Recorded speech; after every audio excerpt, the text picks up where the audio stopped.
ಆತ್ಮೀಯರೇ ನಮಸ್ಕಾರ, ಬೆಳಗಿನ ಶುಭೋದಯ ಎಲ್ಲರಿಗೂ. ನಾನು ಕಟೇರ್ ಸಮಿ 76 ವೆಂಕಟಪ್ಪ. ನಾನು ಇವತ್ತೊಂದು ಒಳ್ಳೆಯ ವಿಷಯದೊಂದಿಗೆ ನಾನು ಮಾತನಾಡಲಿಕ್ಕೆ ಬಂದಿದ್ದೇನೆ. ಏನಪ್ಪ ಅಂತಂದರೆ, ಕಳೆದ ವರ್ಷ ನಮ್ಮ ರಾಜ್ಯ ಸರ್ಕಾರ ಯಶಸ್ವಿನಿ ಆರೋಗ್ಯ ರಕ್ಷಣಾ ಯೋಜನೆಯನ್ನು ಜಾರಿಗೆ ತಂದಿರ್ತದೆ. ಇದರ ಒಂದು ಕುರಿತಾಗಿ ನಾನು ಮಾತನಾಡಲಿಕ್ಕೆ ಬಂದಿದ್ದೇನೆ. ಏನಪ್ಪ ಅಂತಂದರೆ, ಈ ಒಂದು ಯೋಜನೆ ಇದು ಒಂದು ಆರೋಗ್ಯ ವಿಮಾ ಸೌಲಭ್ಯ ಯೋಜನೆ ಆಗಿರ್ತದೆ. ಇದು ನಮ್ಮ ಒಂದು ಹತ್ತಿರದ ಅಂದರೆ ಪ್ರಾಥಮಿಕ ಕೃಷಿ ಪತ್ತಿನ ಸಹಕಾರ ಸಂಘಗಳಲ್ಲಿ ಈ ಯೋಜನೆಯನ್ನು ಸರ್ಕಾರ ಜಾರಿಗೆಗೊಳಿಸಿದೆ. ಅಲ್ಲಿ ಹತ್ತಿರ ಇರುವಂಥ ಸಹಕಾರ ಸಂಘಗಳಿಗೆ ತಾವುಗಳು ಈಗಾಗಲೇ ಸದಸ್ಯತ್ವ ನೋಂದಣಿ ಆಗಿದ್ದರೆ ಈ ಯೋಜನೆಯನ್ನು ತಾವು ಸದುಪಯೋಗ ಪಡಿಸ್ಕೊಳ್ಳೋಕ್ಕೆ ಸಾಧ್ಯ ಆಗ್ತದೆ. ಏನಪ್ಪ ಇದು ಅಂತಂದರೆ, ನಮಗೆ ಒಂದು ಯಾವುದೇ ಕಾಯಿಲೆಗಳಿಗೆ ಅಂದರೆ ಸರ್ಕಾರ ನಿಗದಿಪಡಿಸಿರುವಂತೆ ಕಾಯಿಲೆಗಳಿಗೆ ಮೊತ್ತವನ್ನು ಸರ್ಕಾರವನ್ನೇ ಭರಿಸುತ್ತದೆ. ಇದು ಒಂದು ಪ್ರತಿ ವರ್ಷಕ್ಕೆ ಕುಟುಂಬಕ್ಕೆ 5 ಲಕ್ಷದವರೆಗೆ ಈ ಆರೋಗ್ಯ ವಿಮಾ ಬಳಕೆ ಆಗ್ತದೆ. ಹಾಗಾಗಿ ತಾವುಗಳು ಈಗಾಗಲೇ ಪ್ರಾಥಮಿಕ ಕೃಷಿ ಪತ್ತಿನ ಸಹಕಾರ ಸಂಘದಲ್ಲಿ ಸದಸ್ಯತ್ವ ನೋಂದಣಿ ಆಗಿದ್ದರೆ ಕೂಡಲೇ ತಾವುಗಳು ಹೋಗಿ ಈ ಯಶಸ್ವಿನಿ ಆರೋಗ್ಯ ರಕ್ಷಣಾ ಯೋಜನೆಯನ್ನು ತಾವುಗಳು ಮಾಡಿಕೊಳ್ಬೇಕು. ಇದು ಈಗಾಗಲೇ ಜನವರಿ 1/1/2025ರಿಂದ ಜಾರಿಗೆ ಬಂದಿದೆ ಮತ್ತೊಮ್ಮೆ. ಯಾಕಂದರೆ ಕಳೆದ ಬಾರಿ ಈಗಾಗಲೇ ಕೆಲವರು ಯಶಸ್ವಿನಿ ಯೋಜನೆ ಆರೋಗ್ಯ ವಿಮಾ ಯೋಜನೆಯನ್ನು ಮಾಡ್ಕೊಂಡಿರ್ತೀರ. ಬಟ್ ಈಗ ನವೀಕರಣ ಮಾಡ್ಕೊಳ್ಬೇಕು, ಅದನ್ನು ನವೀಕರಣ ಮಾಡ್ಕೋಬೇಕು. ಹಾಗೆ ಹೊಸದಾಗಿ ಕೂಡ ನೋಂದಣಿ ಪ್ರಕ್ರಿಯೆ ಈಗಾಗಲೇ ಪ್ರಾರಂಭ ಆಗಿದೆ. ನವೀಕರಣ ಮಾಡ್ಕೊಳ್ಬೇಕು. ತದನಂತರದಲ್ಲಿ ಹೊಸ ನೋಂದಣಿ ಮಾಡ್ಕೊಳ್ಳೋರು ಏನು ಮಾಡಬೇಕಪ್ಪ ಅಂತಂದರೆ, ಒಂದು BPL ಕಾರ್ಡ್ ಅಥವಾ APL ಕಾರ್ಡ್ ತಗೊಂಡು ನಕಲು ಪ್ರತಿಯನ್ನು ತಗೊಂಡು ಹೋಗಬೇಕು.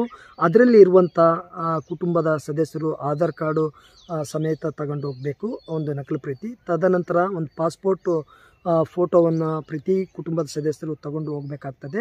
ಹಾಗೆ ಕುಟುಂಬ ಒಂದು ರೇಷನ್ ಕಾರ್ಡಲ್ಲಿ 4 ಜನ ಕುಟುಂಬದವರು ಇದ್ದರೆ ಅದಕ್ಕೆ ವಂತಿಗೆ ಷೇರು ಇದು ಯಶಸ್ವಿನಿ ವಂತಿಗೆ ಹಣ 500 ರೂಪಾಯಿ ಭರಿಸಬೇಕಾಗ್ತದೆ. ತದನಂತರದಲ್ಲಿ 4ರಿಂದ ಹೆಚ್ಚಿಗೆ ಇರುವಂಥ ಒಬ್ಬೊಬ್ಬ ಸದಸ್ಯರಿಗೆ 100 ರೂಪಾಯಿ ಅಂತೆ ಯಶಸ್ವಿನಿ ಯೋಜನೆಗೆ ಅಮೌಂಟು ನಾವು ಪಾವತಿ ಮಾಡಬೇಕಾಗ್ತದೆ. ವಿಶೇಷವಾಗಿ ನಮ್ಮ ಒಂದು ಪರಿಶಿಷ್ಟ ಜಾತಿ ಪರಿಶಿಷ್ಟ ಪಂಗಡ ಸದಸ್ಯರಿಗೆ ಈ ವಿಮಾ ಸೌಲಭ್ಯ ಉಚಿತವಾಗಿರ್ತದೆ. ಹಾಗಾಗಿ ತಾವುಗಳು ಈಗಾಗಲೇ ಈ ಯೋಜನೆಯನ್ನು ಕಳೆದ ವರ್ಷ ಮಾಡ್ಕೊಂಡಿದ್ದರೆ ಅವರಿಗೆ 3 ವರ್ಷದವರೆಗೆ ಯಾವುದೇ ರೀತಿ ದುಡ್ಡು ಪಾವತಿಸಬೇಕಾಗಿರಲ್ಲ, ಫ್ರೀ ಆಗಿರ್ತದೆ.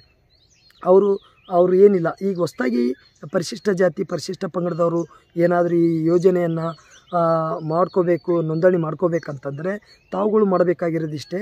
ತಾವುಗಳು ಹತ್ತಿರದ ಸಹಕಾರ ಸಂಘಕ್ಕೆ ಭೇಟಿ ನೀಡಿ ಸದಸ್ಯತ್ವವನ್ನು ಈಗಾಗಲೇ ಹೊಂದಿದ್ದರೆ ನೀವು ಒಂದು BPL ಕಾರ್ಡ್, ರೇಷನ್ ಕಾರ್ಡ್ ಮತ್ತು ಆಧಾರ್ ಕಾರ್ಡ್ ಜೊತೆಗೆ ಫೋಟೋ, ಹಾಗೆ ಒಂದು ನಿಮ್ಮ ಒಂದು ಜಾತಿ ಸರ್ಟಿಫಿಕೇಟ್ ನೀಡಿರುವಂಥ RD ಸಂಖ್ಯೆಯನ್ನು ತಾವು ತೆಗೆದುಕೊಂಡು ಹೋಗಬೇಕಾಗ್ತದೆ.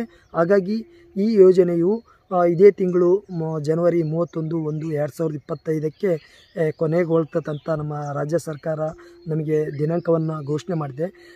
ಕಾರಣ ಇಷ್ಟೇ, ಈ ಒಂದು ವಿಡಿಯೋದ ಬಗ್ಗೆ ನಾನು ಮಾತನಾಡಲಿಕ್ಕೆ ಯಾಕೆ ಮಾತಾಡ್ತಾ ಇದ್ದೀನಪ್ಪ ಅಂತಂದರೆ, ನಾನು ಒಬ್ಬ ವಿಜಯನಗರ ಜಿಲ್ಲೆ ಹೊಸಪೇಟೆ ತಾಲೂಕು ಪ್ರಾಥಮಿಕ ಕೃಷಿ ಪತ್ತಿನ ಸಹಕಾರ ಸಂಘ ಬುಕ್ಸಾಗರ ಇದರಲ್ಲಿ ಮುಖ್ಯ ಕಾರ್ಯನಿರ್ವಾಹಕರಾಗಿ ಸೇವೆ ಸಲ್ಲಿಸ್ತಾ ಇದ್ದೀನಿ.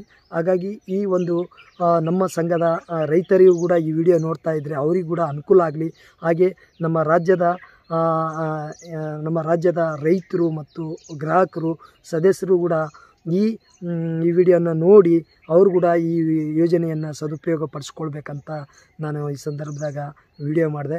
ಈ ವಿಡಿಯೋ ತಮ್ಮೆಲ್ಲರಿಗೂ ಇಷ್ಟ ಆಯ್ತು ಅಂತ ಅಂದ್ಕೊಂಡಿರ್ತೀನಿ. ಹಾಗೆ ಈ ವಿಡಿಯೋನ ಲೈಕ್ ಮಾಡಿ, ಹಾಗೆ ಈ ವಿಷಯದ ಕುರಿತು ಕಾಮೆಂಟ್ ಮಾಡಿ ಅಂತ ಹೇಳ್ತಾ, ಈ ವಿಡಿಯೋನ ಯಾರ್ಯಾರೆಲ್ಲ ನೋಡಿದ್ದೀರಾ ತಾವೆಲ್ಲರೂ ಶೇರ್ ಮಾಡಬೇಕಂತ ಈ ಸಂದರ್ಭದಾಗ ನಾನು ಹೇಳೋಕ್ಕೆ ಇಷ್ಟಪಡ್ತೀನಿ. ಹಾಗೆ ನನ್ನ ಯೂಟ್ಯೂಬ್ ಚಾನಲ್ ಕಟ್ಟೇರಿಸ್ವಾಮಿ 76 ವೆಂಕಟಪ್ಪ ಈ ಒಂದು ನನ್ನ ಯೂಟ್ಯೂಬ್ ಚಾನಲ್ನ ಸಬ್ಸ್ಕ್ರೈಬ್ ಮಾಡಿ. ಹಾಗೆ ನಮ್ಮ ಒಂದು ರಾಜ್ಯ ಸರ್ಕಾರದ ಕೊಡುಗೆಗಳು ನಮ್ಮ ಸಹಕಾರ ಸಂಘಗಳಿಗೆ ಏನೇನು ನೀಡ್ತವೆ ಅದರ ಬಗ್ಗೆ ನಾನು ವಿಡಿಯೋ ಮಾಡಿ ತಮ್ಮೆಲ್ಲರ ಮೂಲಕ ಹಂಚ್ಕೊಳ್ತೀನಿ ಅಂತ ನಾನು ವಿಶೇಷವಾಗಿ ಹೇಳ್ತಾ ಇದ್ದೀನಿ. ಮತ್ತೊಮ್ಮೆ ಎಲ್ಲರಿಗೂ ಧನ್ಯವಾದಗಳು. ಎಲ್ರಿಗೂ ನಮಸ್ಕಾರ.